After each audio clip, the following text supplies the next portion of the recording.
and obviously the defeat. So we had to show a reaction. That's clear. The only problem was we had obviously that we were not together for most of the time. So like, how can you just tell us you have to show reaction? And then how does that work? Is in life difficult and it's in football more difficult. So the boys grew in the game today, which is very important in football, that you cannot only play well if you start pretty much like with 3-4 chances in 5 minutes and play then good football. The boys did it without. So we were in control in the beginning, but we just got used to the way Arsenal played today, and the boys did really well. So we scored 1-0, and what I did like about the first half, and the first half was absolutely fine. We had a lot of good moments. We could have done better in some, but it was still a lot of good moments. But I didn't like that the best phase of Arsenal was pretty much after we scored the 1-0. So when you can see in these moments like under pressure slightly, being relieved that have scored the one goal, but it's still not right. So we had to change that, and we changed. I think after half time we had a really impressive phase and controlled the game again. So a mix, what I said now already to your colleagues outside, was a mix of a very mature performance and a very exciting, with very, very exciting moments, very exciting goals. Great counter press, great high press, was really good. And then finishing the situations off, and it's an impressive result. No doubt about that. Thanks. Okay, we'll go to Simon Mullock, and then we've got, I think, Masatoshi to go to. But we've got Simon next, and then if there's any other hands up, we'll go to those in the attendees. Hi, Jurgen. You're a very passionate man on the touchline. What happened between you and Mikel there? It seemed quite fiery at one point. Actually, not a real big deal, but now I told all the others, I have to tell you as well. So the situation is that was a completely clean situation. So nothing happened. 2 players jump in the air. Nobody touched the other, really, at least not like a foul.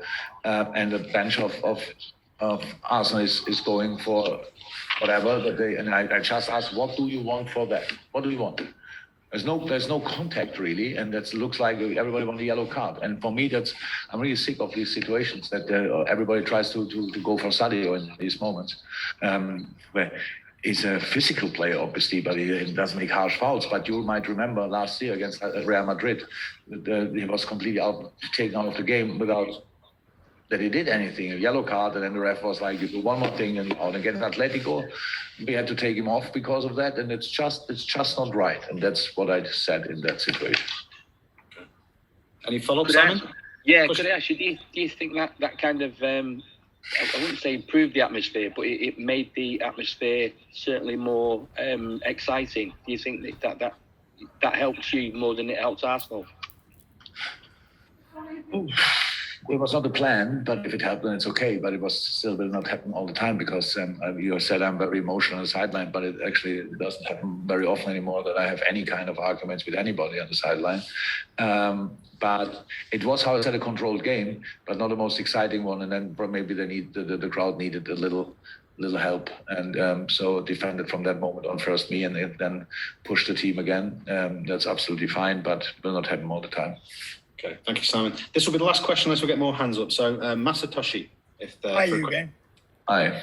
Taki, great first touch and first 3 goals this season. How important is he going to be, next to Billy Pires? I can't imagine how happy I am with Taki. He's an incredible moment. And he was actually today our solution for, I think, pretty much 4 positions to change, because how the squad looked, it was like he could play all pretty much 5 positions actually. He could have played both 8 positions and then all 3 up front. So and he's in a really good moment. You see that he played, I'm pretty sure, for Japan pretty well in the international games now. And now he's here and very important for us. And we're so happy. Everybody was so happy for him that he scored the goal. The way he played today reflects really good how he trains in the moment. So, he will have games. No doubt about that. Yes. Thank you, sir. Final question, Ian Whittle, to finish the press conference. You're on mute, Ian. If you could just Beg your turn your pardon, mute. sorry about that. Should Don't be know silly. after all this time, after 2 years. You're not the sort of manager who makes big excuses about injuries, but you do have quite a few players out now. That performance and the last few results, apart from the West Ham game, does that give you particular pleasure in terms of the rest of the season that you've got through this difficult period? No international breaks now, no international games till March, for Europeans anyway. I'm just wondering, so the general state of things in terms of injuries and fitness and general health going on for the rest of the season? International break until March, I heard it so often. But in January, there's a little tournament in Africa, I just want to say. And I think Asia is playing games as well, if my numbers are right. Sorry? South America. South America as well. Great. Oh, can't wait. So, yes, the situation is not easy. And today, obviously, Diogo went off and he got a proper knock against his knee, or they went knee to knee, I think. Now we have to see how quick that develops in the right direction. Hopefully, it's nothing serious. It would be very important. Midfield. Now, Ox didn't play 20 games in a row. Fab came back from international. Before the international, he was injured. Played there. And Thiago cannot have rhythm, really, because he didn't play a lot of games because he was injured as well. So, how the boys played today, how they found together as a really compact into a really compact formation, it's absolutely exceptional. And we'll never take these kind of things for granted. I told the boys after the game, it doesn't help us a lot for the next 4 or 5 weeks, but it helps us for tonight, and that's the only thing we could do today. Now we have to need to have a look and who is able to go again and who we have to rest or whatever. So, and then we will see who, in the moment when somebody tells me, so these are the names, you can make a choice, then I will do that. But we will fight with all we have. And some players have a little chance to come back for Wednesday, I think. That would be great. And then after that, step by step, hopefully they can come back, and then we have more players available, which is absolutely helpful when you play all 3 days. Super. Thank you, everybody. Have a safe journey. Thank you.